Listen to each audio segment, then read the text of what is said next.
Hi, Trevor here, reflecting on life through music. Welcome and thank you for stopping by.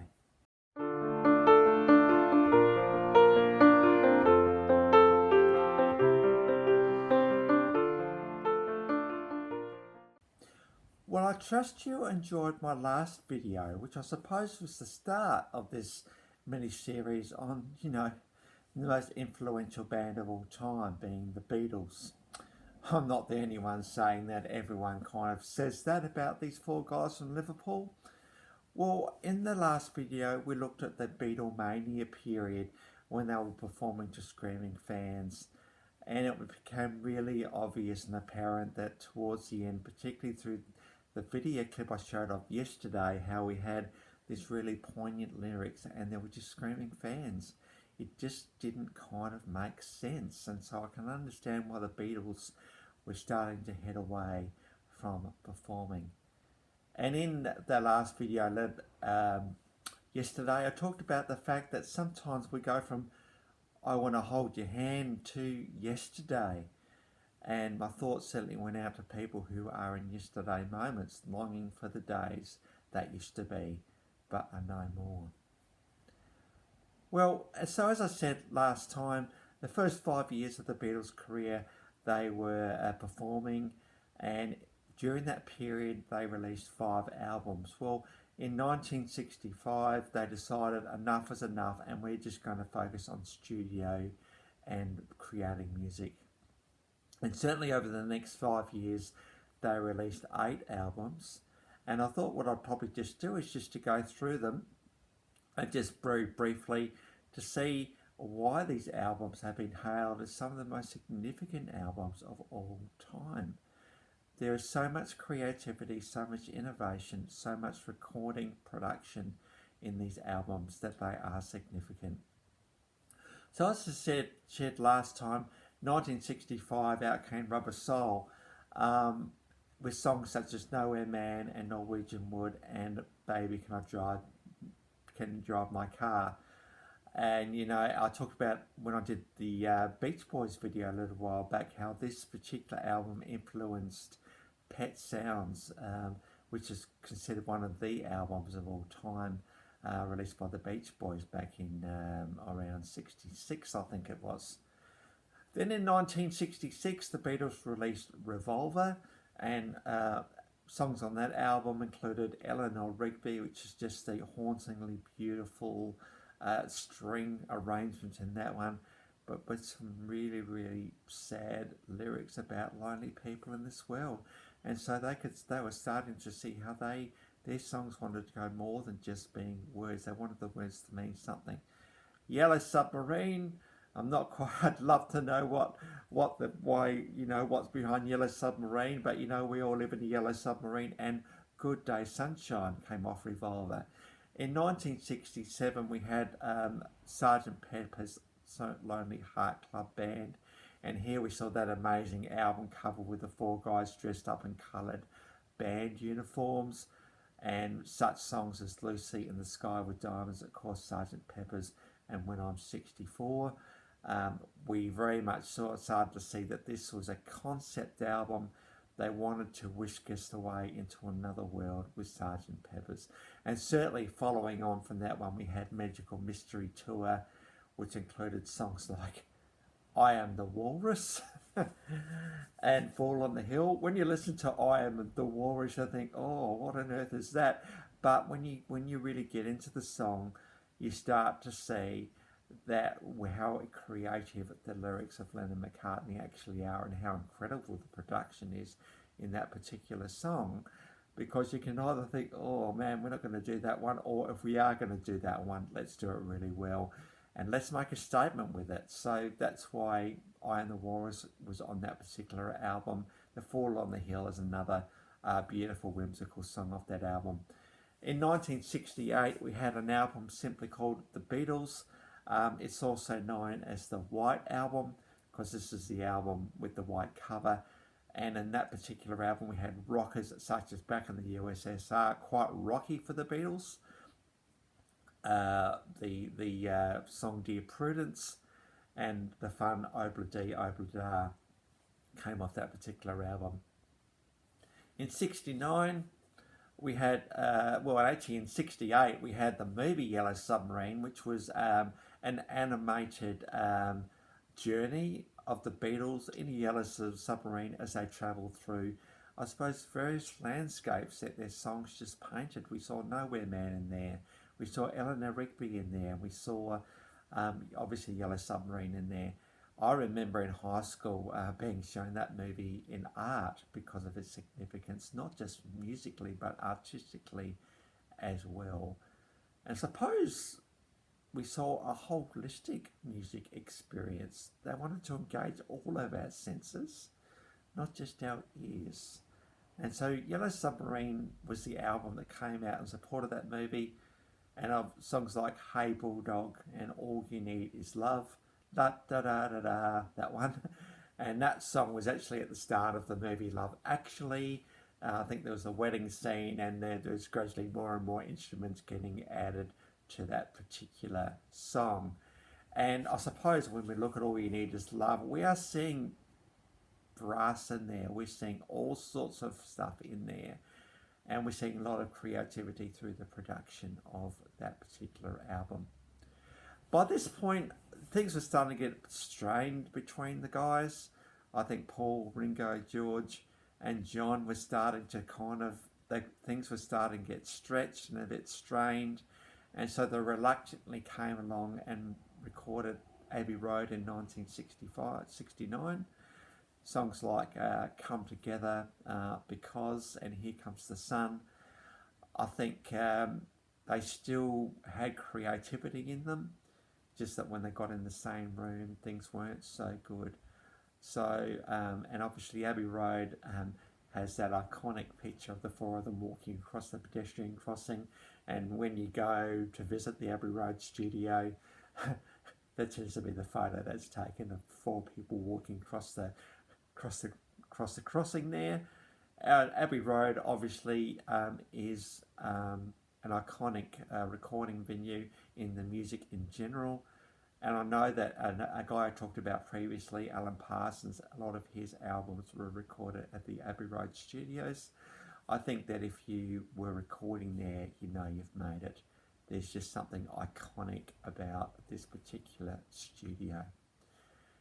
And you would have thought that would have been it. Oh, we've had enough. But no, they did come back and do one more album in 1970, which is really, really great. I think you've got to kind of leave things on a little bit of a good note if you can. And so we see some really reflective songs in here. Songs like Get Back, the beautiful Let It Be, and the stunningly beautiful Long and Winding Road. Now, I talked about Long and Winding Road a little while back when I did the Electric Light Orchestra series, because what ELO did is they said, well, what would have happened if the Beatles had kept going and they introduced orchestra into their sound? And I think Long and Winding Road was a major influence for ELO, I'm thinking, just because of the way Long and Winding Road is produced. And so really I think what the Beatles were saying with Let It Be was, well, look, guys, you've had your time, you've had 10 years of our lives, it's time to let us go now. Because we want to go on and do other things, let it be. It's been a long and winding road, and we want to move on to other things. Because obviously the Beatles splitting up was a major world announcement, and I suppose who would have thought, who would have believed that such an iconic band could come to an end? But this is what happens. 13 albums in 10 years is a phenomenal effort. And I'm going to talk a little bit more about the legacy of the Beatles next week, but 13 albums in 10 years is a phenomenal effort. So well done to Lennon and McCartney for writing these songs.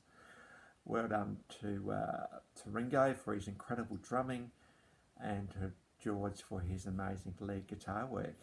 So the four of them, and together the harmonies. What can we say about their harmonies?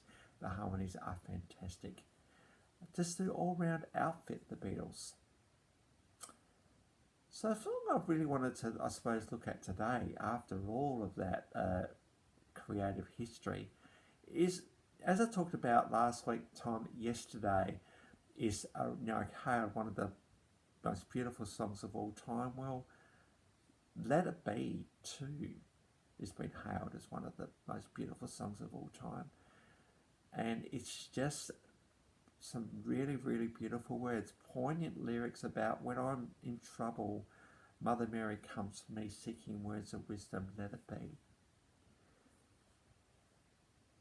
You know what happens in life, you might be involved in a particular project or a particular thing, and you start to get a bit of a sense that things might be coming to an end with that, and you think, well, how do I actually know that it's time to finish?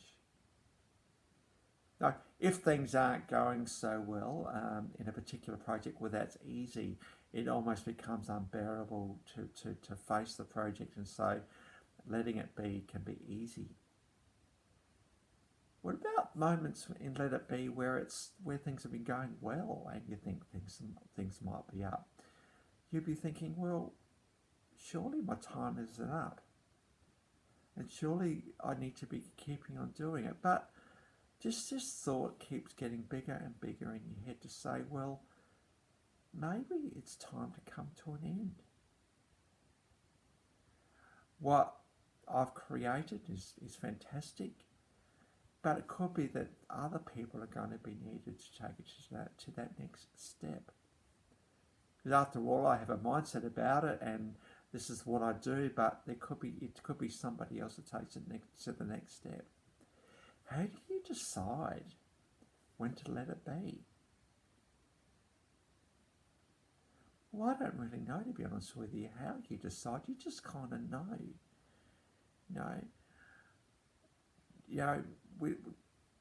How do like CEOs, for instance, of organisations have found success? They think, well, it's time to move on to something else. I think I've done all that I can do, and I need to let it be and let someone else take it over. So I don't know how we decide when the time is coming to finish up. I think maybe there's a bit of an element of maybe going through the motions a little bit with it. You just kind of rock up and you just kind of do it, and you don't put that extra bit of oomph into it. That could be maybe a time that's time to think about something else. Yeah, it's an interesting one, that one. How do we know when it's time to let it be? Well, with the Beatles, it was obvious, they weren't really getting on that well with each other, and they couldn't really be in the same room, and so it's obvious that they needed to let it be, but they needed to let it be in a way acknowledging the legacy that they left. So they needed to leave it in a kind of as good a place as they possibly could. And important, if you are in a let it be moment right now, I think the important thing is how it finishes. It needs to be left in a good place, so whoever comes in after you can take it on and take it over. And then with that bedrock that you've created, to be able to take it to the next level.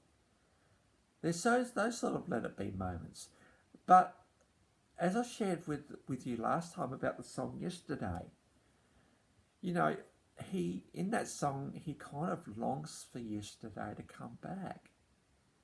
But the problem that we've got is that yesterday is gone and will never come back. But I still want it there. Well, that's a let it be moment. It's telling ourselves, convincing ourselves, because we're the ones who have to be convinced. It's time to let it be, to let it go, to just realise that it is finished. As human beings, I think sometimes we want to hang on and hope that things will be different and hope that things will change. And we can waste weeks, months, even years longing for those days. And meanwhile, the life that we have now is passing us by. because we can't let it be. I think saying goodbye to things is important. I remember when I was at uni and I did a 10-year uni degree, like part-time, and I remember the last day I was there, I made a point of just saying goodbye to the lecture theatre, goodbye to the tute room, because I suppose it's been a significant time for me. I remember when we sold the house that I grew up in, I remember taking a photo of every room and sort of saying goodbye to the house because that part of my life was kind of over. I have another little bit of a ritual too. You know, this concept of letting go.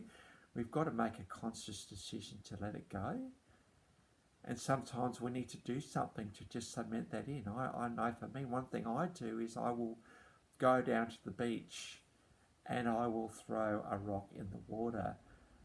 Say, for instance, it's an organisation that I'm saying goodbye to. I may work my way through the whole organisation, the CEO and the management and my workmates, and for every single person, I'll throw a rock in the water. Well, I suppose for me, what I'm doing is that for me, it's a prayer, I suppose. I'm not only wishing the best for the organisation, but I'm also asking for help to let it go. And I must admit, it kind of does work for me. Because you've given yourself a time limit to grieve and to get over things. And and as I leave that particular beach, I make a point of not looking back. I don't look back at the beautiful scene that it is. I don't look back. And to me, that's a bit of a signal that I've let it go. So I wonder what your ritual is. I'd love to see some comments.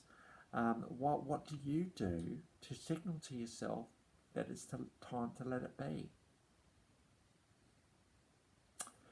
That's what the Beatles was doing with this last album. I think they had really struggled during the Abbey Road recording, and so they came back in 1970 and they needed to say goodbye in a way that was going to be meaningful, not just for them, but meaningful for the world, because the world had to let it be as well.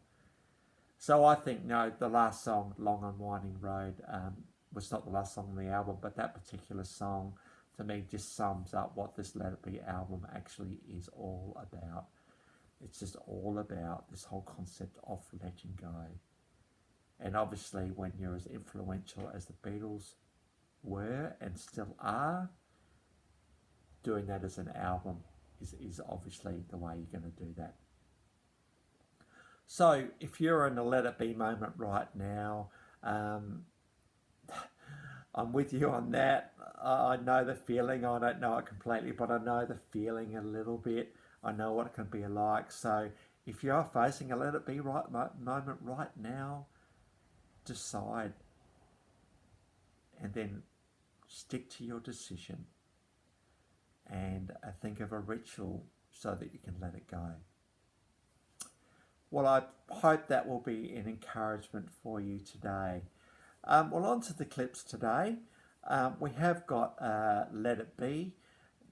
This is shot in the video, and here you see Paul singing at the piano with the other guys, and that's the iconic Let It Be studio clip. I then also thought I'd go back to the Yellow Submarine Movie, and the clip in there, Eleanor Rigby, and of course we've got Father Mackenzie, who's writing a sermon no one will hear, and Eleanor Rigby, she's just lonely, and then how she dies at the end of the song, and Father Mackenzie is delivering her funeral. There are lonely people all around this world, and you know what people are craving for is connection. And it was so beautiful of the Beatles to be able to articulate that in this song, Eleanor Rigby. And I've also included a clip because in 1969, much to the surprise of everybody, the Beatles decided to do a rooftop concert. Now, I think they wanted to perform, they just didn't know how they were going to do it, so they ended up going on the rooftop and just started playing, and people thought, what's going on here? Then they realised what they were seeing, and it captivated the world's imagination. Unfortunately, the concert got shut down because it was loud and noisy, but for 20 minutes or so, the Beatles rocked it out from the top of a building. So much different from where they were in 1965 when they were performing "I Want to Hold Your Hand." These are pretty rocky, some of these songs. So I thought what I'd do is I'd include the full 20 minutes of that particular concert, because it's quite one of those sort of famous Beatles moments. So I thought I'd give that one to you as well. The links to all those 3 videos are in the description below. I'm probably thinking, play Let It Be first, maybe, because that sort of goes along with my talk today a little bit. Well, that's it for today.